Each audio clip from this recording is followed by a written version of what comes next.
Hello, and welcome to Griddy Film's first movie review. Today we're going to be talking about the 2017 blockbuster superhero movie Wonder Woman, directed by Patty Jenkins, written by Alan Heinberg, and starring Gal Gadot and Chris Pine. This movie is rated PG-13 for sequences of violence and action and some suggestive content. If you haven't seen this movie yet, it's kind of like if the movies Thor and Captain America had a baby, and that baby grew up in the DC cinematic universe instead of the Marvel universe. Yeah, I'm going to stick with that. This is going to be a brief, spoiler-free review, but if you're looking for something a little bit more in-depth, you can check out the Griddy Films nitty-gritty review for Wonder Woman. That's going to have some spoilers, but it'll go a little bit more in-depth and have some analysis as well as some review. So let's jump right into some of the weaknesses of Wonder Woman. The biggest flaw for me came in the writing. To its credit, there wasn't a lot of plot holes, and the dialogue was very good, and the characters were extremely likable. That's solid right there. But in general, it was just a little bit lackluster for my taste. It definitely follows the superhero genre to a T, which isn't necessarily bad. It's still a fairly new genre. I think you can get away with that without being too predictable or boring. But what I would have liked to see is a bit more character growth, particularly in the character of Diana, played by Gal Gadot. She pretty much starts in the same place and ends in the same place, which is a pretty bold move from a storytelling perspective. Without character growth, there's usually not much of a point.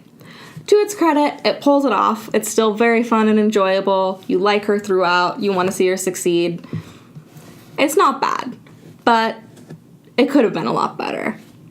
I think it would have been a stronger movie narratively speaking if they had gone away from the superhero genre just a little bit and maybe done more of a character study or just focused more on the character of Diana and her transition from a princess warrior to, she's not Xena, or just her transition from the Amazon princess to a superhero. I think that would have been more interesting. And just some more peaks and valleys to her character arc.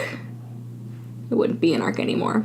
You know what I mean. So that pretty much wraps up the weaknesses. In general, I just would have liked some more character development, a little bit more of a unique narrative.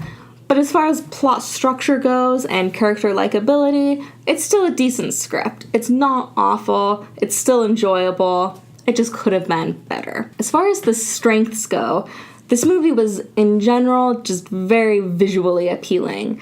The fight scenes were amazing. It was a perfect balance of the cool slow motion shots with the fast-paced explosions, and then sprinkled in there are just these great facial expressions and reaction shots from Gal Gadot.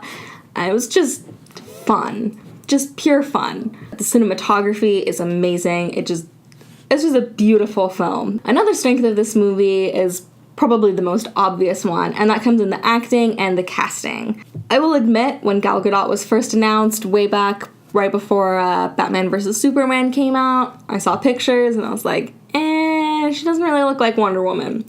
I was pretty skeptical. Not pretty skeptical, I was very skeptical. I did not think she could pull it off. And then, of course, she was the only good thing in Batman vs. Superman, and I started to change my tune. And then she finally won me over in Wonder Woman, as I think she did most of the world. She just has a perfect balance. She's very strong and very capable. She has a confidence to her, but then she also has a vulnerability, and she's very feminine, which I think is important for Wonder Woman, because it shows that you don't have to be masculine to be powerful. And I think that's important. And on the last note with strengths, I'm just going to really quickly talk about the score. That score, I loved it in Batman vs. Superman. It was, again, Wonder Woman's the best part of that movie. So I loved it there.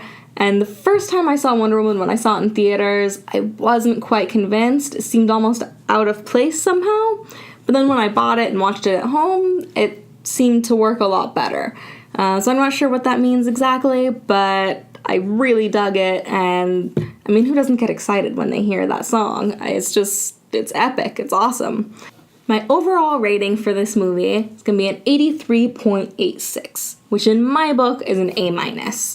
Had a lot of strengths, some weaknesses in the script, But overall, it's a really fun movie, really enjoyable, a beautiful movie to look at, and overall, I think pretty much everybody should see it. I mean, if you really hate superhero movies for some reason, probably don't see it, but other than that, so that's my recommendation and my rating for Wonder Woman. Again, if you want to see a more in-depth, spoiler-full review, feel free to check out my longer video, the nitty-gritty review of Wonder Woman. And until next time,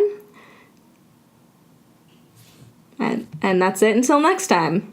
Don't forget to like this video, subscribe on YouTube, and if you like what you see, follow me on Twitter, Facebook, and Instagram. I also have a Patreon account if you're interested in checking that out. All of my social media links are found on my YouTube channel, as well as on the Griddy Films website at griddyfilms.com. And that's Griddy spelled Griddy, films.com. Thanks for watching!